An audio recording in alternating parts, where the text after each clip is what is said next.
Take 4, panic attacks. They are absolutely no fun at all. But like many things, this too shall pass. Simple words, right? But they can feel almost impossible to believe when you're right in the middle of that storm. And when your heart is pounding, your mind is racing, and fear just takes over. It's a strange thing, isn't it? How something so intense, so overwhelming can eventually just stop.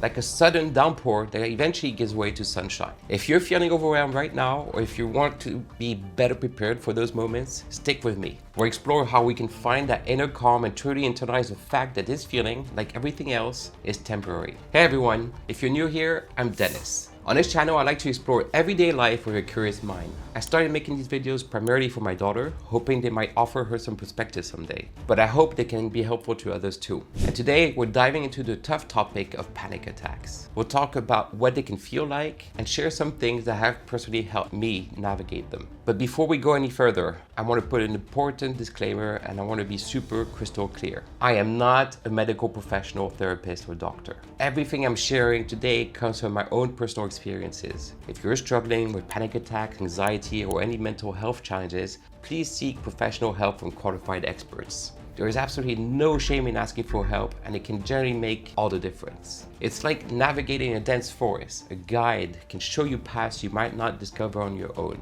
Now that's out of the way, let me take you back. Can you recall a time you felt completely overwhelmed? Maybe your heart was hammering against your ribs, your breath felt shallow and tight, or this wave of inexplicable dread just washed over you. It's both fascinating and unsettling how powerfully our minds can affect our bodies. I remember a period in my life, it felt like there were claws constantly scratching at the back of my mind, something desperate trying to break free. My first panic attack, my thoughts were racing uncontrollably, my heart felt like it would explode, the room started spinning, so I decided to lie down. My eyes were darting back and forth uncontrollably. I swear they would have spun all the way in circles if they could. And at that point, I just thought, what the hell is happening to me? Because I didn't know what was going on. I didn't address it properly, so things escalated. Non-stop migraines followed, so intense I was sick and lost my appetite for days in a row. Then came the tunnel vision. It was like looking through narrow tubes with little stars flickering on the edges. And things just kept getting worse. I was getting a tingling sensation spread through my arms and legs. I genuinely feared I was starting to have a stroke, and I ended up calling an ambulance. Thankfully, it wasn't a stroke, but it was super terrifying nonetheless. All this stuff was completely new territory for me.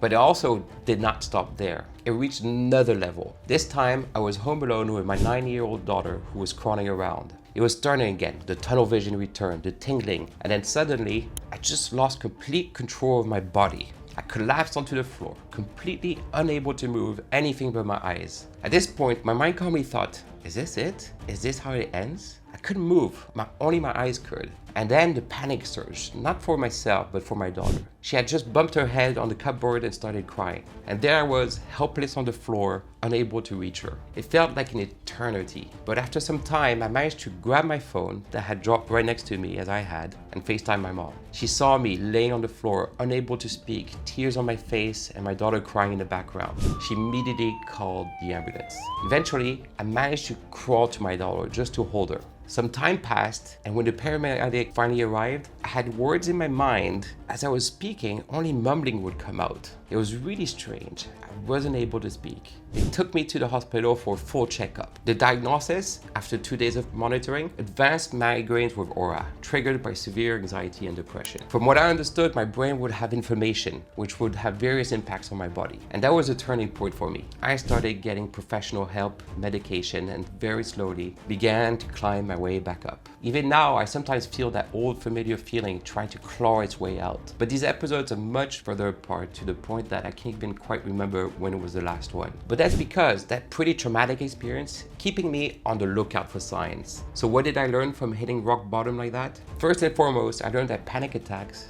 like these intense storms, do eventually pass. It's so easy to get lost in the downpour and believe the sun will never shine again. But I learned to tell myself over and over again, this too shall pass. For example, during a panic attack, when my heart is racing and I feel like I'm losing control, I close my eyes, take a deep breath, and repeat, this too shall pass. It's a way of anchoring myself and reminding myself that the feeling is temporary. And when my mind gets stuck in those racing, looping thoughts, I pair it with another phrase, let go of the story. story. That story is the narrative we create around our fears and the what ifs and the worst case scenarios that our minds cling to. I just repeat it gently, let go, over and over again. Sometimes I've had to repeat these phrases hundreds of times, and importantly, doing it in a calm fashion, without judgment, just to create space until the intensity faded away. It's like reminding yourself the storm will end while simultaneously letting go of the urge to fight every single raindrop coming your way. And here's some other tools I use. A cold shower, or even better for me, jumping in a cold mountain stream. Nothing extreme, just unpleasurable. Yes, I know it's awful, but honestly, it's far less awful than a full-blown panic attack. For me, the shock jolts my system. It flushes out the swirling emotions and throws my body into pure survival mode. My mind can only focus on one thing: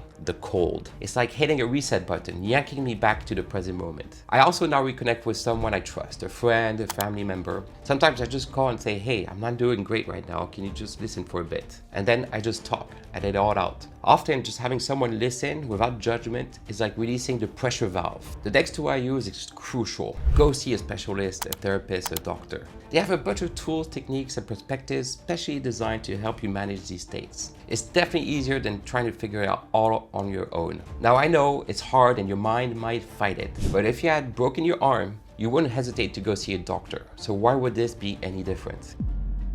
Immediate tactics, I would focus on fundamentals, prioritizing good sleep hygiene like warm baths and winding down routines, reduce stimulants like caffeine or excessive sugar or general noise like constant news and social media overload. I practice mindfulness or calm down through reading, meditation. These days I really like binaural beats, find them quite interesting, or spending time in nature. I also get some movement like a walk outside, a gym session, anything that gets me moving. And don't isolate yourself. Socializing gets you out of your own head and builds mental resilience. It's like building your mental immune system and strengthens your own mind. Panic attacks often bring irrational thoughts. A big one is that feeling of being trapped, that there's no end in sight. It's like chasing a mirage in the desert, desperately seeking a solution for a problem that feels unsolvable. Maybe one that, in hindsight, didn't even need solving in that frantic way. But minds tend to get stuck in loops from time to time. Why is it so hard to believe this too shall pass during an attack? I ask myself sometimes. Because by the time you're deep in it, the anxiety has likely been building up for a while. So it feels permanent, like being stuck in a gridlock traffic and convincing yourself you'll never move again. This is why recognizing early warning signs is key. For me, disrupted sleep is a major red flag. If my sleep is off for several days, I now know I need to proactively implement my back to basics strategies. Nowadays, I try to approach these feelings with a sense of playful curiosity as well. I mentally take a step back, creating space between the raw emotion and the awareness of it. I tell myself, how intriguing that it is that I feel that way right now. I might gently ponder where it came from, what might have triggered it, how I could shift my perspective on it. It's about becoming the observer. So what's the core message I want to share about navigating these tough emotional waters? Be mindful. Pay attention to your thoughts and emotions, but try not to be them.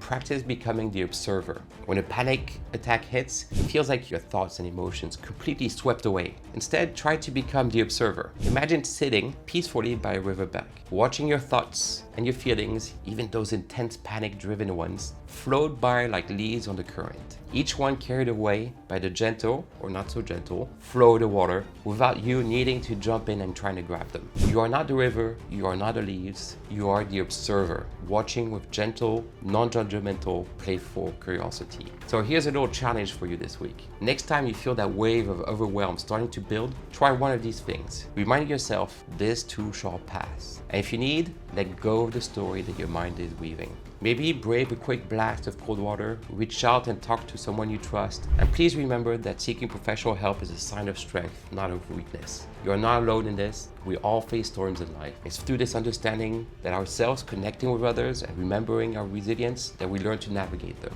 Like the weather, even the fiercest storm eventually passes. If this resonates with you, and if you have your own strategies that help, please share them in the comments below. And if you found this helpful, consider liking the video and subscribing for more explorations into everyday life.